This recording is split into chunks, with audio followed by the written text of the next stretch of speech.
आज तुमचा सर्वांचा आशीर्वाद मागण्यासाठी आम्ही आलेलो आहोत। देशाची निवडणूक आहे आणि खासदार कसा असावा या शिरूर लोकसभेमध्ये शिवाजीराव आढळराव पाटलांनी त्यांच्या 15 वर्षाच्या कारकिर्दीमध्ये दाखवून दिले।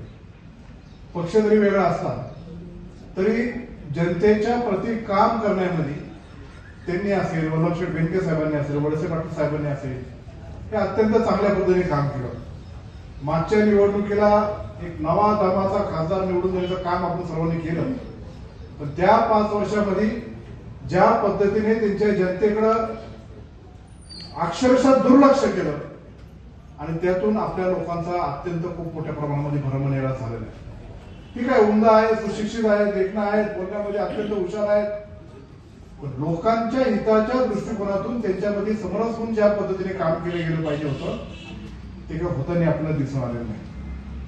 म्हणून सर्वांच्या सहमती, सर्व आमदार असतील, सर्व पक्षाचे लोक असतील, या सर्वांनी एकनाथ शिंदे साहेब, अजितदादा आणि फडणवीस साहेबांना सांगितलं की या शिरूर लोकसभेला खासदार म्हणून न्याय कोण देऊ शकतं, तर ते फक्त आणि फक्त शिवाजीराव आढळराव पाटील देऊ शकतात। म्हणून त्यांचे उमेदवार सर्वांच्या सहमतीने घड्याळाच्या चिन्हावर लढण्यासाठी ते ठरवलं आणि आपल्या सर्वांचा आशीर्वाद घेण्यासाठी आले। तुम्ही तर मतदान करणार आहे याची मला कल्पना आहेच, कारण हे गाव आता कुठे इकडं तिकडं हट्टा घड्याळाच्या पाठीमागे भक्कमपणे उभं राहणार, पण तुम्हाला भेटण्यासाठी ते आले।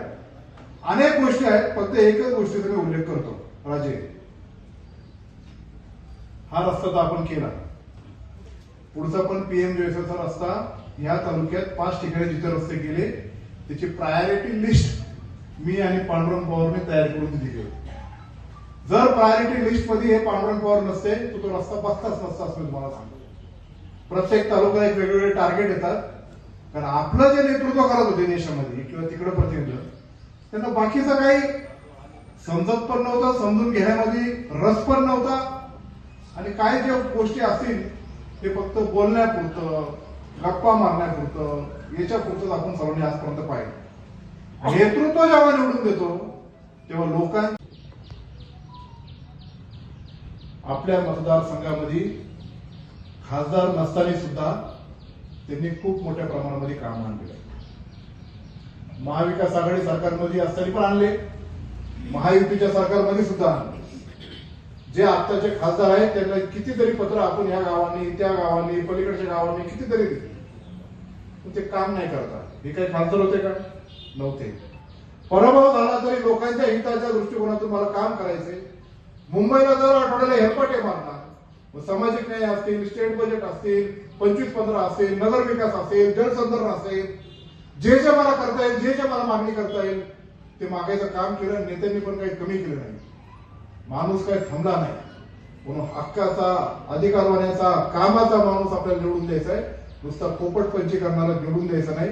एवढंच मी तुम्हाला सांगतो, तुमच्या प्रत्येकाच्या सुखदुःखात, तुमच्या प्रत्येकाच्या अडचणीला, प्रत्येकाच्या जेव्हा जेव्हा जे जे काम येईल त्या दृष्टिकोनातून मी असेल, पांडुरंग पवार साहेब असतील, संजयराव काळे साहेब असतील, भगवान शेठ असेल, आम्ही सगळेच तुमच्या पाठीमागे भक्कमपणे उभा आहे, एवढं या निमित्ताने सांगतो। पुण्याच्या पूर्व भागातील 1938 पासून ग्राहकांना गुणवत्ता व सेवेची हमी असलेले अग्रवाल स्वीट्स म्हणजे नुसती परंपरा नाही तर चोखंदळ खवयांसाठी मेजवानी आहे। स्वर्गीय मुन्नालाल अग्रवाल यांच्या प्रदीर्घ वारसा सांभाळत अग्रवाल कुटुंबियांनी स्वीट्समध्ये ग्राहकांची गरज ओळखून अस्सल तुपातील पदार्थ आणि तत्पर सेवेचा वारसा जपत फूड क्षेत्रात नावलौकिक मिळवला आहे। हडपसर, गाडीतळ व आकाशवाणी रविदर्शन येथील अग्रवाल स्वीट्सच्या शाखेला नक्की भेट द्या।